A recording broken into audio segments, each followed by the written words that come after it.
For today's episode, I'm talking to a guy who I've known for about 4 or 5 years. Very interesting person. He is an entrepreneur, runs his own company. He's also had a lot of success in the media space doing some podcasting.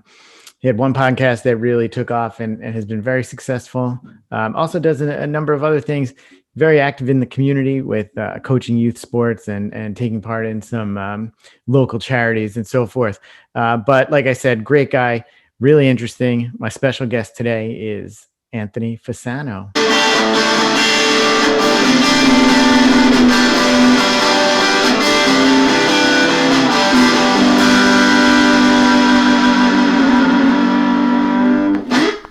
Here he is, Anthony Fasano. Thanks for coming on, Anthony. It's great to have you here. Great to talk with you. I'm happy to be here, Andrew. Happy to do it. Thanks. Really appreciate it. And I appreciate all the help you've given me. I know I've been bothering you plenty over the last couple of weeks for advice on how to do this. And you've been great about talking me all through it. So I appreciate that. And really we can start there. That's what I want to start on, some of your podcasting adventures, because you have a lot of experience about it and you've been very successful, particularly with one of your podcasts, which actually I got to tell you, when I met you a few years ago now, we've known each other for a few years and maybe 4 or 5 years. And when you first told me about this, I was like, God damn, like that's a great idea. Like why the hell didn't I think of that idea? Cause it's a really good idea. And so it's called the Italian American Podcast. You created it several years ago now, have done dozens of episodes. If you may be even over 100 episodes at this point, is that right? Yeah, we're well over 100. So I have my background is in engineering. I mean, I went to school for civil engineering, and after practicing as a civil engineer, I transitioned my career from engineering to executive coaching and kind of leadership training for engineers. And in doing that, one of the first things I did was I created some podcasts for engineers to kind of market the business, but also give out some career-related information for engineers. And that really helped me to learn about podcasting and how to do it successfully. And I actually still have like 5 engineering related podcasts that we grow, and they're pretty big and they're out there in different fields. But along the way, I had been going to podcasting conferences and continuing to learn more about podcasts and trying to come up with different ideas. And, I'm Italian American, and my grandparents were kind of getting older at the time. And, people would always ask you, like, what nationality are you? I say Italian.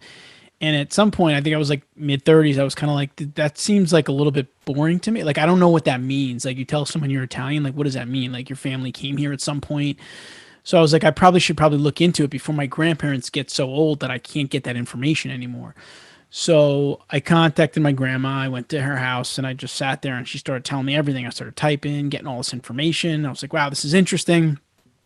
So after that, I was sitting at a podcasting conference, and for some reason it just like hit me. I was sitting there, I was like, Italian American Podcast. I'm like, I can like catalog those stories, et cetera. So I called up a friend of mine, a close family friend who had done research, and she actually wrote a novel about being Italian American. She's a great writer. And I said to her, I'm interested in starting this podcast, the Italian American Podcast, about heritage and culture and your ancestors. And are you interested in co-hosting? She's like, absolutely. So we started it up. We called it the Italian American Podcast. And what's her name again? Her name is Dolores Taranto. Okay. Dolores Alfieri. Right. And you guys co-hosted that together. We co-hosted the show together for a long time. And one of the things that we did, and basically, I guess I should explain kind of the fundamental idea behind the show. The idea for me originally was that I would catalog the stories from my grandma, like I would record her just from my own personal like family history. Then when Dolores was involved, we started interviewing like, guests and other people and learning about their stories, which was interesting. But then what happened one day was we discovered an organization called the National Italian American Foundation. And again, this is just like when you're thinking about marketing your podcast, you're trying to think about outlets where people would be interested in it. So the National Italian American Foundation, obviously its members are all Italian Americans who might be interested in the podcast. So we reached out to them. They were headquartered in DC, and Dolores happened to be living and working there at the time. So the executive director, John Viola, got back to us. He said, I'd love to meet with you about this. We had a meeting. Dolores was there. I was over the phone, and we worked out a deal, which basically was like, they would be a sponsor of the podcast. It wasn't monetary though. In exchange for it, they would put us on their channels. So it's Right. kind of a way that we could build the podcast, and that went amazing. The podcast started building like crazy, and we started to interview guests that I never thought I would actually get to speak to. Like, one of my favorite authors is Adriana Trigiani. She wrote the book The Shoemaker's Wife, which I love. One of my favorite books. We emailed her and she got back to us. She did an interview with us. It was 2 parts. It was amazing. Lydia, a lot of people know Lydia Bastiana. She's on TV. She Right. cooks. She from the Food Network? Is that where people She's know? yeah, she's on Yeah. she's a part owner of Italy. She came on Right. the podcast. She was great. Had the opportunity to meet Mike Piazza at an event. Got to have him on the podcast for a few minutes. Tony Reale from ESPN. Right. Right. We went on his Stat show. Boy. Yeah, he's a stat boy. We went on his show actually. We sat on the side. We watched the show. And he had us in the makeup room with him. We were interviewing. We were talking. It was really the number of people that we ended up meeting through it was amazing. And what happened was we started getting a lot of emails from people basically telling us like, I listened to your podcast. It's really helped me to reconnect with my heritage. Now I'm doing my own research. I'm calling my grandparents across the country. I'm getting all this information and it's great. And so as part of that process, one of the things I started doing was researching more like into my own family history Yeah. and using ancestry.com, doing all that stuff. And I had known that like my great grandparents came here from Italy. I also knew that my couple of them came here and went back. So I kind of knew that there might be some family back there in Italy. Talked to some people, did some research, and I ended up finding relatives on both sides of my family in Italy living. I actually sent letters to them. I included my Facebook Wow. profile. They connected with me on Facebook. We started chatting. So then I decided that we were going to go there because at the time my wife had a job that was summers off. So and I worked from basically from my laptop. So I figured let's go to Italy. Let's meet the family. So it would have been all good, but they didn't speak any English. So then I took like 6, 9 months and learned Italian. And we ended up going there for about 6 weeks. And we visited the family in both the mainland Italy and in Sicily. We spent time with them. It was like really an amazing trip. I actually ended up writing a whole book about the process, which I think a lot of people don't undertake because they think it's complicated, but it's not that complicated. I did pretty much all of it my own with some research and then kind of my trip. So it's been interesting. And then what happened was with the podcast as it grew so much, we started like an online community, like a paid for online community that's going really well. The New Neighborhood, it's called, because like, there's no like Italian neighborhoods anymore like there Yeah. used to be. So this is more of like an online where if you're a listener of the podcast, hey, I want to interact with these people and other listeners, they do that. And then at one point, this gentleman, John Viola, that I mentioned, he ended up retiring or leaving the NIAF, and he said, I'd really like to work with you guys on the podcast. So John kind of came into the podcast business with us, and he's kind of actually taken on a brunt of it at this point. He's still running it. Dolores and I are still involved. We have some other great people that are involved with us too. And we're still going with it. I mean, really, I think it's made a real impact in that Italian American community. A lot of people out there now know of the Italian American podcast. In fact, I was at an engineering conference once, and the guy's like, "Your voice sounds familiar," and he's like, "Wait, are you Anthony, like from the Italian American podcast? I listen to your podcast all the time." So yeah, I think it's been great. And I think it just speaks to podcasting and content development in general. Is that if you have a passion. It doesn't take a lot to figure out, kind of like you're doing, how to podcast, how to put content out there, how to do some videos. And, if it's something you're interested in, there's a lot of opportunity out there and you can do some great things with it.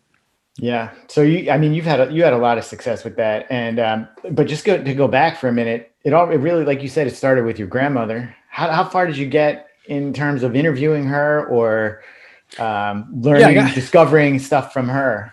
Oh, I mean, I got a lot of stuff from her, like crazy stuff, like just really interesting stories. Like, I know, and I would just record them all, and then we put clips of them on the podcast and stuff. Like, I know, like one story that she told me was that her father who immigrated here. They had 6 kids, and he was trying to work, and he was out of work, and they lived in like Manhattan, and they didn't have a lot of money, and they needed food. And she remembered that one day, I think it was Thanksgiving morning, Mayor LaGuardia at the time sent people to her apartment with baskets of food and a job for my great grandfather, which was like a really cool story. She told us that story. She also told me another story that when they were here, there was the Battle of Salerno, 1943, which is where my family's from, going on. And during the battle, her grandparents were killed. You know, whether it was Jeez. just from whatever bomb, whatever the case was. And she remembered getting the envelope that came to her father, like a black envelope that came telling them about the deaths.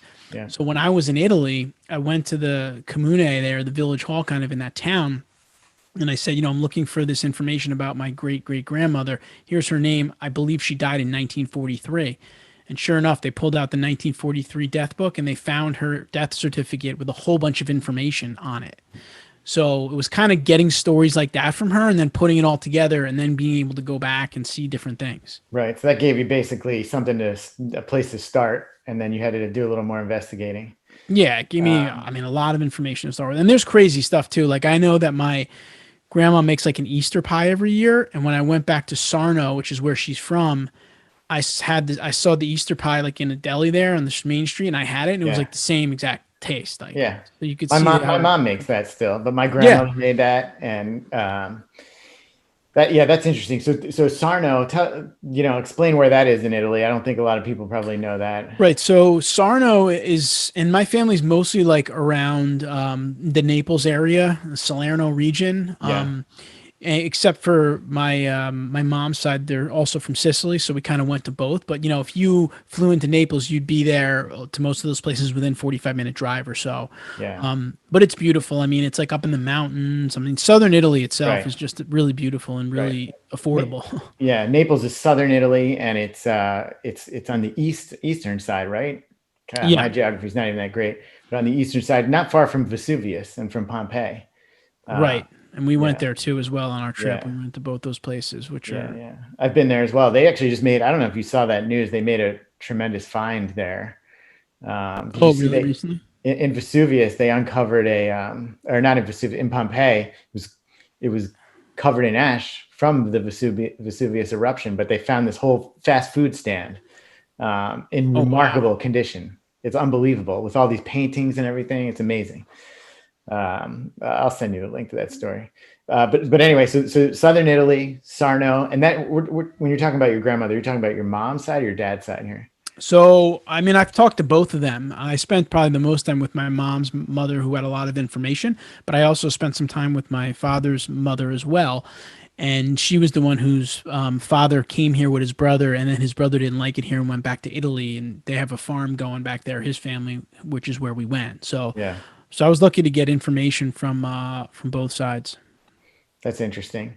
And so that was you're also talking when they came here it was early 20th century, right? Yeah, it was like 1917. I think my great grandfather Yeah, came. Yeah, and I have all that information from the boats and stuff. yeah. So that's when my our family came as well around that time period. And I've not looked into it as much, but my cousin has for one thing, and I know we've done some, various people in our family have done some research into who's where. We obviously still have some relatives back over in Italy, like you do, Yeah. and my cousin and my uncle actually went and visited some of them. They run Oh a wow. they run a resort in a small town called Ferra San Martin, which is where my father's father's father came from. So my great Wow. grandfather. They run like a resort, and they went back and visited with them. But same sort of thing. They did not speak any English, and my cousin spoke some Italian at the time. He's pretty fluent now, but Okay. at the time he spoke some. So that's kind of how they communicated when That's they were great. there. But it's interesting. It's interesting about that time period when they came here, what they encountered when they got here. Yeah, it's really interesting. I've read a lot about it, and really the key, I think the key to doing some of that research is talking to your older relatives as much as you can if they're around, and that's just a great way to get started on it because they know they can remember stuff. And the ancestry.com or websites like that can also be helpful because there's such a great like search engine in those things. They can filter things like crazy. I found like my great grandfather's draft cards from here in the Wow. US with some cool information in their own writing and stuff. And when you find those, what there somebody scan that and put it in there? Yeah, it's all scanned like into Ancestry, and you can download the documents, and it's pretty wild. And I have That like a collection of them and stuff. Yeah, that's interesting. Yeah, so now all my grandparents are dead at this point, so I did a really bad job of talking to them about it. Um, Yeah, well, it's hard. People because don't think about it, you know? exactly, people don't think about it. I did start to think about it in recent years. My grandmother died about 3 years ago, my last remaining grandparent, and that was my dad's mom. And I just never really got to it. But I do remember when I was a kid, them talking about being Italian, them talking about their parents and stuff like that. But I was also, at the time I was a kid, I was like kind Right. of dismissive about it. I was like, Right. whatever. Like my grandfather would tell me all sorts of stories and I'd just be like, yeah, okay. No, it is something that, I mean, I got inspired to, run the international day at the kids elementary school here. Again, because I just think it's a good thing for kids to do the research, talk to people, figure it out so that they kind of know where they're from. It's like, Yeah. it's kind of their roots. So it's been a wild journey on the Italian American podcast, and we're still going with it. I don't do as much work on it as I used to. I'm not on every episode now, but I still am from time to time. Right. So explain what's going on there. Now, somebody else is hosting it on a more regular Yeah. basis. And So you're, what happened was Dolores and I had full time jobs. This was a hobby that we started that turned into something that was crazy because we had so many listeners. It was kind of taking on a life of its own. And in order for us to really be able to continue the podcast the way we wanted to, we needed to get help. And it just so happened that this guy John Viola, who's a great guy, I'm very good friends with him. He was like, "Listen, I'm resigning from NIAF. I'm ready for like the next chapter of my career. I'd love to work on this." And so it kind of worked out at the right time. So he came into the business with us and he really handles a majority of the business now. We still have our online community. We still have the podcast. John's done a great job. We have a whole merchandise shop now at ItalianAmericanPodcast.com. John designed all these t-shirts. And then like they'll always send us like when the recordings are happening, and if we're able to jump on based on our work schedule, we'll jump on, do a recording here and there and things of that yeah. nature. So it's pretty cool. And they do and John's been doing a videos as well now where he goes with Rosella Rago. Rosella's great. She's got a great content stream herself, Cooking with Nona, where she's cataloged a lot of like Italian grandmother's recipes. She hosts with us as well, and they're doing a greetings from Italian America series where they go to different places like Arthur Avenue in the Bronx and they do videos. So it's going Yeah. good. I mean, I think it's growing, and who knows how much I'll be involved in and out here as my career goes on. But it was well worth the following the Yeah. initial idea of Yeah, I answering. mean, you've had tremendous success with it. And just go for a second, go back Arthur Avenue. Explain that because I don't. If you're outside of the New York area, you won't know what that is. Yeah, if you're not familiar with if you're Italian American and you haven't gone to Arthur Avenue in the Bronx, you basically have to go. What it is it's like, I mean, a lot of people talk about Little Italy, Manhattan. That's been reduced to very little at this point in Yeah, time, unfortunately, down in Mulberry Street. But Arthur Avenue in the Bronx is just an amazing collection of like all really authentic Italian shops, markets that have been around, just ancestors have been around, and it's a really interesting. I actually took a tour on it. There's a woman that I've met through the podcast. She does something called Arthur Avenue Food Tours. Her and her husband, they run it, so you can go on a tour, and I highly recommend it for like the history of it. She takes us to each shop. You get a sample. This was all pre-COVID, but it's wild. And what's interesting about it too is a lot of these families have been there for so long. They own the buildings, and they're able to keep the costs low because of that. So, yeah, you can get things really affordable. I mean, like there's a shop where they just make ravioli. That's all they make is ravioli in the one shop. Then there's another shop where they just make bread. And there's a pastry shop. In fact, just this past weekend, we went to the holiday light show at the Bronx Zoo with my in-laws, and my father-in-law hadn't been to Arthur Avenue, so we stopped there. It's like 5 minutes from the Bronx Zoo. We yeah. stopped there. We had lunch. We got a couple sandwiches. So it's definitely worth the trip. And if you can do the tour, it's best because you'll get the history and the real feel for it. But it's like one of those kind of gems, I think, left from in terms of like Italian American Yeah, I history. mean, in a way, it is a little. It is a little Italy. Yeah, It's it not is. called Yeah. that. That's essentially what it is. And They call it the real Little Italy in yeah, New York. and That's like their slogan for it. nowadays that's what it is because, like you said, the Yeah, there's nothing in actual Manhattan. There's very little left. Yeah. yeah, yeah. So I wanted to ask you too about you know your connection to your Italian heritage when you were a kid. Did you really feel it much, or is this something that it sort of came on to you later in life? Because I know when I was a kid, I really didn't. I knew I had an Italian last name, and I knew people couldn't pronounce it all the time. But I didn't really think about being Italian until I was older, you know? Yeah, I mean, it was definitely was something that I was aware of. I mean, we went to my grandmother's every Sunday for dinner, and we had my whole family there, my aunts, uncles, cousins. There was probably 30, 40 people in her basement every week or more. And kind of like, I think that was kind of an Italian tradition. My grandfather was a butcher. He would have the food. He'd help my grandma. They'd cook. And that part of it I knew, but I didn't get like deep into it. Like I never really understood too much about it. Like my dad, his brothers, they would tell us stories about growing up in the Bronx and stuff like that. But it was only really, like I said, when I got into my mid 30s that I realized if I really want to understand like where I'm from beyond like New York, I grew up in New York, then I need to talk to people. So no, I think as a kid, I think it was a good childhood having a lot of cousins and being close to Yeah. them. But it certainly wasn't really like attached necessarily to being Italian. Yeah. I think too, like, I remember my grandfather talking about his younger years and his father telling him that he needed to assimilate and whatnot, because I know they faced a lot, they faced some whatever discrimination and whatnot back in those days. And so I think that for some, they downplayed it to some degree. They downplayed their Italian heritage. And so I think that sort of like carried over to my dad and my mom's generation a little bit, and then even more so to our generation. So that's why, like, when I was a kid, I just didn't think of it really. I mean, I'd hear my grandfather talking about it and whatnot, but it just wasn't a big part of my life. Yeah, I mean, you're right. I mean, and not just Italians, but a lot of immigrants, the thought process was get assimilated as quickly as Yeah. possible, stop speaking your language, stop doing things that would let people know we're not American type of thing. Yep. And same thing happened to my grandparents, but and now it's like people want to go the other direction, kind of learn more about where they came from. So yeah, that is part of the problem for many, I think, Italian Americans and other Americans, is that their family was beyond it, was moving beyond it, so they weren't sitting there talking about it. And so that poses just another challenge for trying to get information, or at that stage trying to get information. Yeah. I mean, thankfully though, a lot of the food didn't, the food like was very much central to our family, and still is, like my mom makes her own pizza, makes lasagna, Yeah, for sure. I mean, and all that stuff like carried over. Like we didn't drop any of that.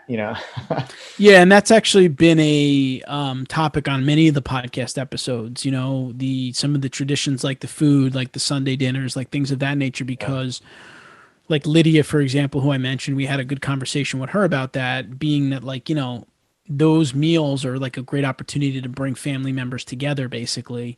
And that's really one of the things probably over the last 20, 30, 40 years that we've lost, is that families aren't together anymore. People move all over the place. People work a lot now. It's a different life, and that some of those Italian traditions were lost. In fact, if you are Italian American and you haven't seen the PBS series Italian Americans, you should definitely watch it. I think you can get it on Netflix or on YouTube. It's just a couple of hours long, but it's really awesome, and it talks about a lot of the stuff we're talking about. And quite frankly, there's a book associated with it, and we had the author, Maria Loreno, on our podcast. And just that book alone, like if you're Italian American and you haven't read it, you basically just should read it if you want to learn about your heritage. And it's really cool. Pictures, everything. It's really awesome. Yeah. Yeah, that's interesting. And then what do you think today about kids today? Like our kids, for instance. You have 3 kids, I have 3 kids. I know my kids, they don't really think about it. I mean, it comes up every now and then, but it's certainly not I don't think it's at the forefront of their consciousness. Right. I mean, I think for me, once we did that Italy trip, our kids had a much better understanding, because they were in Italy with us for 6 weeks. They were visiting the families. They were doing all that stuff. So I feel like for them, like for the rest of their life, they'll definitely remember that trip. Yeah. And that has definitely like impacted probably like they're probably more aware than I was at that age because of that, of course. Right. So I'm hoping that like that experience, and then just my involvement with the podcast and things of that nature will kind of, keep it in the forefront of their mind at least. And now that I did a lot of the research, they at least will have access to that. And, whether or not how interested they'll be, I don't know. But it's not something they talk about on a very regular basis. But I do Yeah. know that they loved Italy, and we're talking about going back again. And I know that they're excited to do that. So And how long ago was that you went? that was 2016. So we're probably due for That's a another while trip ago. back. Wow. Yeah. So yeah, that's interesting too. And here's some, you made me think of something as well. When we were, or when my dad was kids, for instance, I think that the community, right, even beyond their own family, there was a lot more of an Italian American community, or a sense of community. Right. Like you were talking about earlier, how the neighborhoods have really changed. There is no kind of Italian neighborhoods anymore.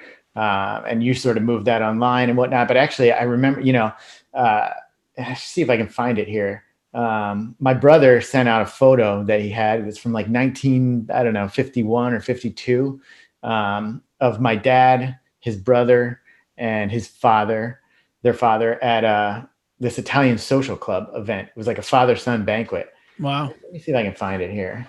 So check this out. Are you seeing it? No. Are you seeing it now? Yeah, I know I am. Wow. Oh yeah. Wow. Look at that. So that's that. Let me see if I can blow this This up. is from your brother now, you said, or? So my brother got it from my uncle. Yeah, so you can see it's 1952, February 19th, 1952. So this is in Westchester, PA, which is Wow. like outside of Philly, right? And so there's a ton of these guys. It's the second annual father-son banquet at the Italian Social Club. So like they had a whole thing. They had an Italian social club. That's what I was trying to get. That's what Yeah, no, I mean, and that's exactly what, there aren't anymore. In fact, there's been I think some stuff in the news, and I know like through the podcast and stuff, we've had some interesting conversations about that. I think someone in Philadelphia tried to do something like this recently. And it was pretty interesting. It was like they were like it was like a club that you would go to, like you can't bring cell phones in. Like it was pretty interesting, like trying to replicate like some of the older school. Oh, they're trying to make it seem like it was back then. Yeah, like you just have to come in and kind of hang out with people, basically. Yeah. But that's interesting. That's a really cool photo. Yeah, and that's exactly what I think. Another example of things that we don't have anymore, basically. I always thought about starting an Italian American club or group, at least in like Bergen County. I just never got around to doing it because I do think that there's some value in that in terms of meeting like people that had similar backgrounds and growing up, and just it just opens up different conversations. Yeah. And just so this is my grandfather right there. Oh wow, he was in the picture. And that's my dad, and Oh that's my wow, uncle, who's my dad's younger brother. So that's pretty yeah. cool. So it was funny when I got this. It was really weird. My eye just like went right to them. Somehow I just recognized them like almost instantly. That's cool. From what I remember, I think my grandfather's father came in through New York, through Ellis Island, like many people, and then for whatever reason, it came down to the Philly area and ended up in Westchester. And my grandparents stayed there until they were very old, until they're in their 70s, before they Wow. moved up closer to the Doylestown area where I grew up. So yeah, that's it. And you also mentioned that PBS show, Italian Americans. Yeah, that's a must watch for any Italian Americans that haven't seen it.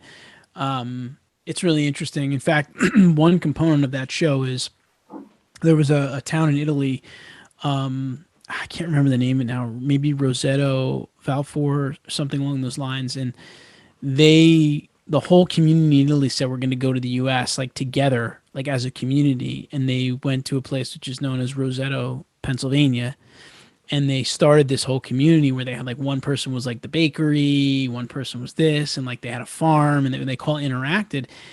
And it was interesting because what they noticed, like scientific studies showed that people in this community like were healthy for so long. Like there was no heart attacks, like nothing that like Good. that was relevant, like other prevalent in other parts of the US. And like they interviewed the people, like, did you eat healthy? The guy's like, well, yeah, I ate like spaghetti and meatballs. He's like, we ate all this stuff, but like they didn't get affected because it was like the community. It was like no stress. It was like friendships. It was so that's a really interesting part of that series that I enjoyed learning about that. That's interesting. So I haven't seen that, but I gotta make sure to watch it. Yeah, it's really good. So that's great. So continued success with the Italian American Yeah, podcast. thanks. No, it's fun. It's been a fun trip. Yeah, it's a real achievement, I think. Let's switch gears though for a second. I wanted to talk about youth sports. You and I have spent a lot of time on fields together. We both, like I mentioned, our kids are friends. That's how we Right. actually met, Yeah. because our sons are friends from school.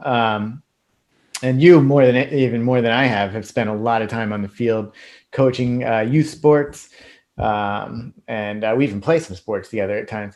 But wanted to talk to you about that, your experience as a youth sports coach, and what it's like doing that today, kind of compared to your experience playing sports. Because I know you played a lot of sports when you were a kid and in high school and so forth.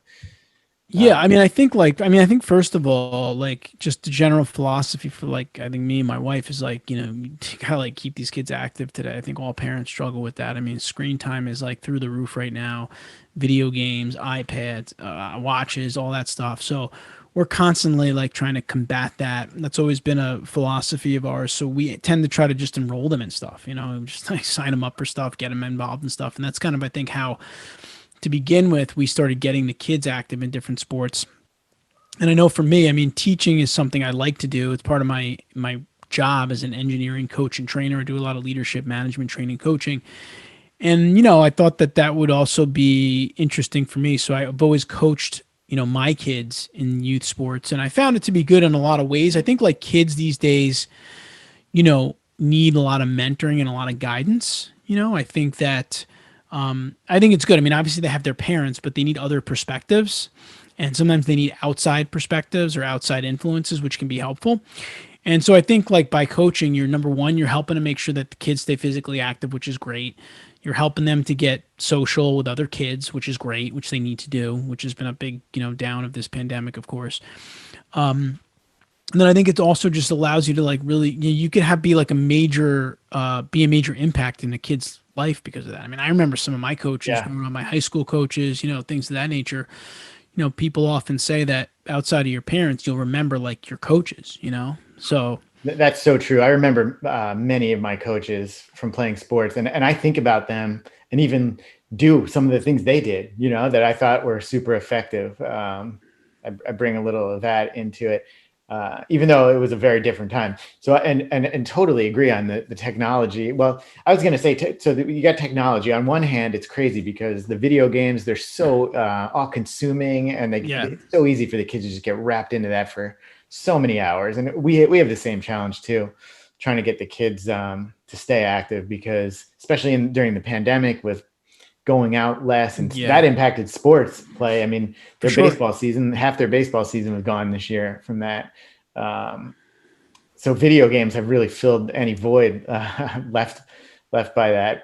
But also I think technology has been really good in that, I can just whip out my cell phone, take some video of my son pitching on the mound, Yeah. and we can go back and study that and look at it in slow motion and look at his mechanics and see what he was doing right and what he was doing wrong, which I think is really awesome. Yeah, I mean, 100%. I mean, I think what it comes down to, like, is just like balancing it out, like the technology has a lot of benefits, but you just don't want to do it all the time. Like, we kind of tell our kids, like if you want to play Fortnite for an hour, you need to read for like 30 minutes after or something like that. Like or you have to go outside for 30 minutes after. And so we've kind of held to that with them over the years. So I feel like they have a good feel for that balance now. Like they know that there's a give and take involved. Yeah. And I think that that's important. But back to the coaching, so it's just something I really like. I ended up actually getting into high school coaching this year too, just because with the pandemic, there was a lot of high schools that lost like older senior coaches that couldn't coach because of the pandemic, because of the risks. Yeah. And so there was some openings around here. So I ended up coaching high school football, which was also great. I mean, it's the same thing. I mean, a lot of these high school kids as well need mentoring, need guidance. They're going into the next stage of their lives. And I think that's one of the things with sports that people don't necessarily think about is it's really the benefits to sports are not like about the game really. It's about meeting people, learning Yeah. responsibility, building confidence, all these things. I mean, I talk to people all the time that played high school football, let's just say, and they remember it as being like a major character builder for them. They don't even remember what happened in the football games or, Yeah. anything to do with it. It's not like they're playing in the NFL or anything. They just feel that it was like a major impact on their overall development. So I think that that's something that is sometimes people overlook, and I like it. I mean, I don't know what I'll continue to do with the high school level, but I do like doing it, and I do think that if you coach the right way, where you're focused on the culture of the team, the development of leaders on the team, it can have a big impact for these kids, like long term. Yeah. Coaching today too is interesting. I think that the sports, I don't know about you. I don't know what you think about this, but I think that the sports at a younger age are much more competitive than they were when I was a kid. I don't know Today. how, I don't know Yeah. today. Yeah. Like, Yeah. like what I see with my own kids, I'm like, wow, the level of competition is way, way higher than it was when I was that age, when I was 10, 11, 12 years old. I feel like the competition when I was playing really ramped up at around age 13, maybe around 12 or 13. Um, Yeah, no, I agree with that 100%. In fact, I think that's unfortunately one of the negative things, because yeah. you don't want that to discourage a kid that might not be a great athlete from playing the sport, because like I mentioned, all the benefits that they get from it. You don't want the kid not to play, and then he Yeah. misses out on the social aspects, the physical aspects, and all that stuff. So yeah, so to that point, like my philosophy as a coach is just trying to keep it fun, trying to do Yeah. drills, keep it fun, keep them engaged. I mean, this isn't Major League Baseball here. We're just trying to, you want them to have a good, I've done a lot of reading on coaching, and I think what you want them to do is think of the game as fun. Like if you can get them focused on the game being fun, then they're going to want to play the game. Like, like when I was coaching the baseball, I would just have them come up with some really good games at practice. Then they want to come to practice, right? Like Yeah. you don't want the opposite. You don't want kids saying, "Oh, I got to go to baseball practice. This is like a drag." So I think for coaches, you need to, it's your responsibility to keep the kids entertained and engaged. And if you can do that, then they'll have fun, and then they'll reap all those other benefits. And, it's not, you can't really focus on the winning and losing side of it. Really, what you should focus on is developing the kids, like their Yeah. physical abilities and even their mental abilities. I mean, I had a lot of kids on my teams, even here locally, where it gives you a great opportunity to help them. Like, for example, if someone's playing baseball and something doesn't go right for them, it could be a pitch or whatever, you got to teach them that the next pitch, forget it. It's gone. You have to Yeah. let it go. And that's like a great life lesson. Oh, absolutely. You got to deal with, the game's going on, the game's going forward. You can't get upset about a call, but a call you may disagree with or Right. whatever. A pitch that wasn't called a strike, you're going to Yeah. get mad at the ump, and then it's going to affect your next five pitches, and you have to just let it go. So Yeah. those are things that I try to focus on teaching the kids. And, I think if you do that, it makes it, it's really worth it. I do find, and I agree. So I think there's a huge, huge emphasis on winning, right? Probably too much of an emphasis in my opinion. Although I don't in any way think that you should be like out there to lose, Right. or to not win. But to me, it's like you do have to focus on winning a little bit because you want it to. Part of what makes it fun is winning, right? Like I think Sure. I think we know that. I've seen that in baseball a lot too. Just trying to try to win a few games, even if we don't win, even if we're not winning, as long as we're not losing all the games, as long as we're Yeah, I mean, winning I think here and there. where people need to like just think about, especially for youth coaches, is like you should really focus on the development of the kids, like their skills. And like if you're really focused on that and you make it fun, odds are you're going to win some games because you're Yeah, developing all their skill sets. So I think it's just more of a mindset of, don't focus on the winning, focus on development. And the only way you're going to get the kids to develop is by making them have fun in the process. And if you do that, you're ultimately going to get some results. And I think that's the key thing. And I think, unfortunately, like you said, it doesn't happen. People just get so focused on the winning side of it for whatever reason, pressures, other things. But, yeah, and that's why, like, I run the flag football league here, and we have done a lot of work on trying to strip some of that out of it, to try to make things a little bit more even and more fun and stuff like that. So it just becomes, it's hard too, because you got everybody volunteering too. So people are, yeah, trying to do their yeah. best Hey, they it's, can. But it's mainly dads just doing it in their spare time. yeah, Yeah. And speaking of that, actually, I wanted to talk to you about another thing you're involved a lot in. I'm involved in it as well, but you to a much, I think, larger degree is a little thing in this town called Dad's Night, which yeah, is it's pretty amazing actually. It's been around now. It's in its 77th year. Is that right? I believe that's right. Yeah. Yeah, so it's been going on for 77 years. I mean, we've been talking about history, Italian American history and whatnot, but this is its own history that goes back to like I think it started right. Did it come out of World War II? Is that what it was? Something around Possibly. I don't know the dad. history, but Yeah, the dad's in town. I think during World War II. I don't know the history. Brian Delatorre knows the history. I think he's the official historian actually yeah. for the group.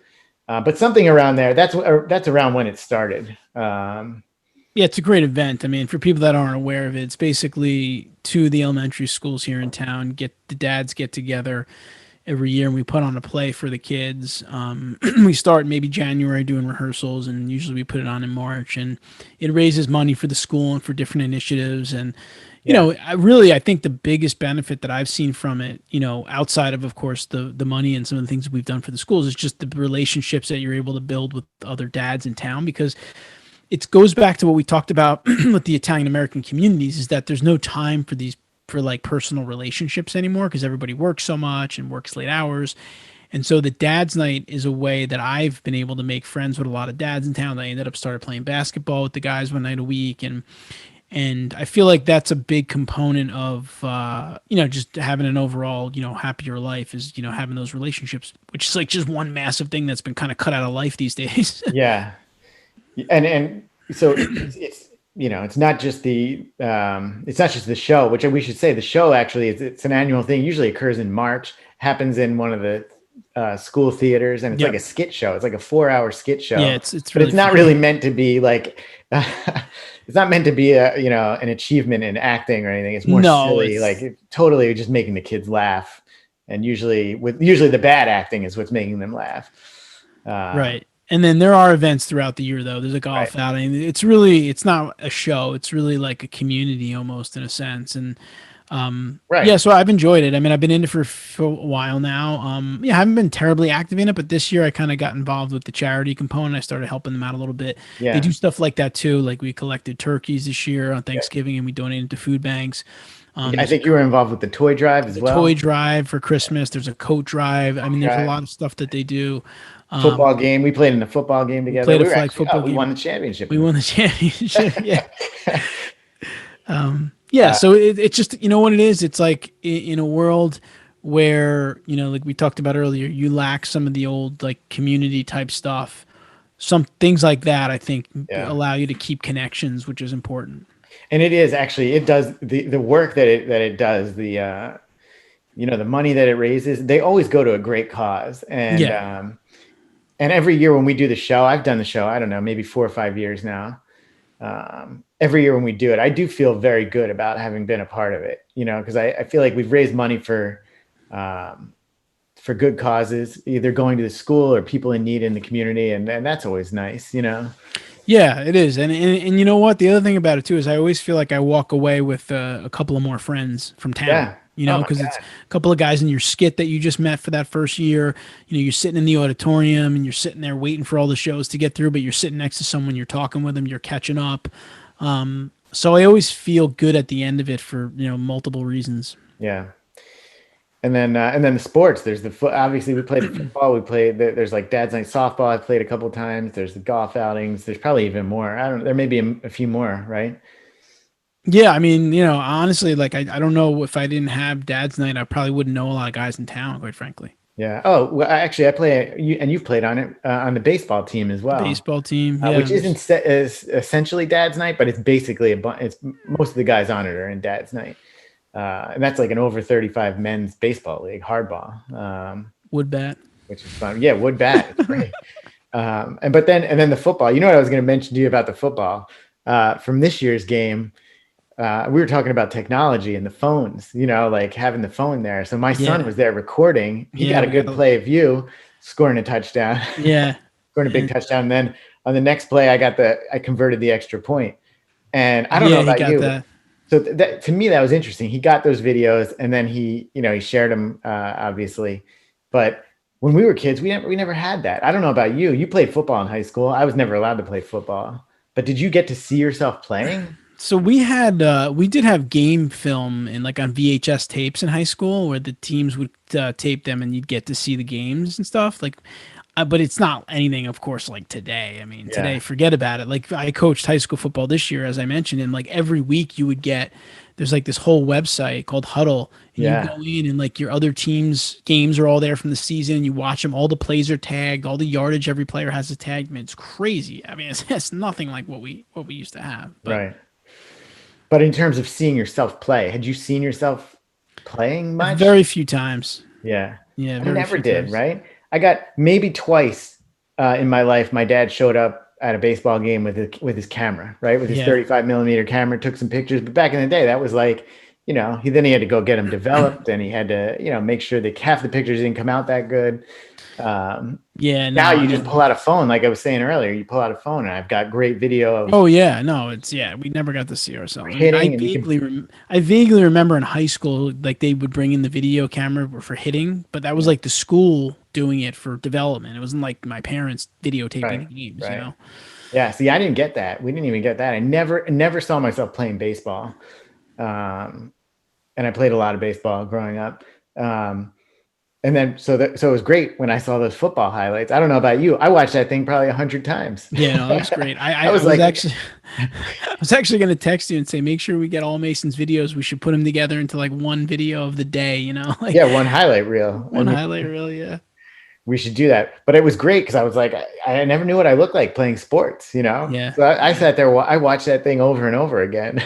How many times did Oh, you watch your it video? was a good day. I mean, I'm just still thrilled we got the win because a lot goes into that. I mean, it's a long day, 4 games. You know, you're playing with other guys, and That's right. Did we play 4 or 5 games, right? Or we yeah, played something four. like that. We I played think, four, and then we ended up winning in dramatic fashion, yeah. driving down, no timeouts in the last minute of the And game. Andrew catches a Super Bowl touchdown pass with That's right. 10 I seconds didn't to even go. mean to bring that up. I wasn't trying to like humble brag or anything here, but that was No, fun. it was a good day. I mean, it just goes back to the whole point of Dad's Night, which is to get people together and have fun. And it was really needed this year with the pandemic and everything going on, Yep. because a lot of that stuff has been cut out. So I'm happy that it was outdoors. We got to go out. It wasn't too Yeah. cold, and it really worked out well. And I think that it's just a for anybody out there, you know, getting if there's community, you know, organizations like that you can get involved in. It's always a good thing.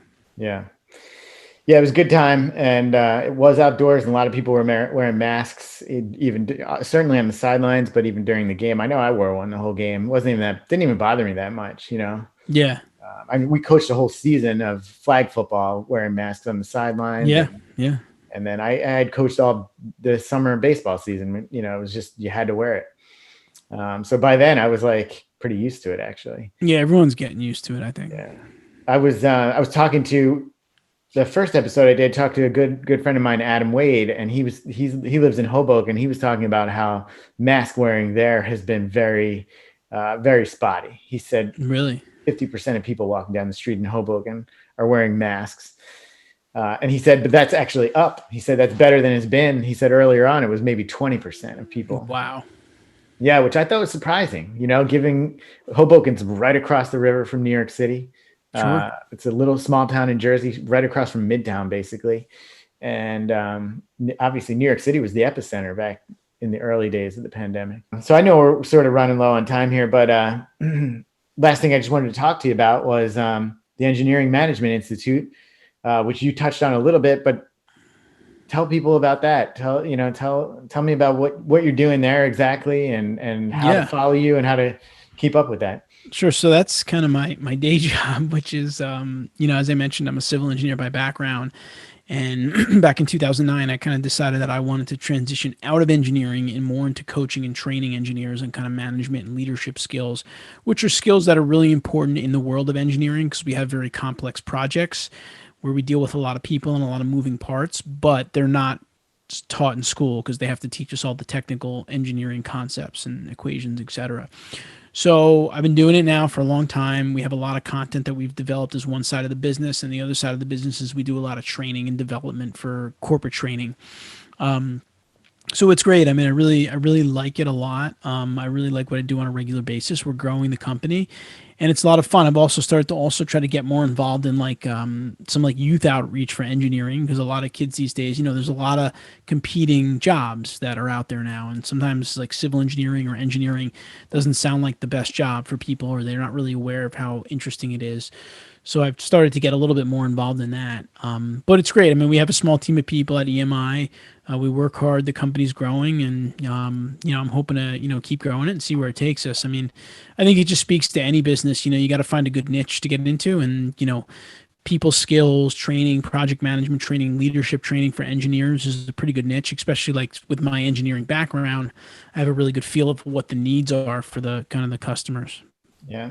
And so you said civil engineering is the type of engineering you were in.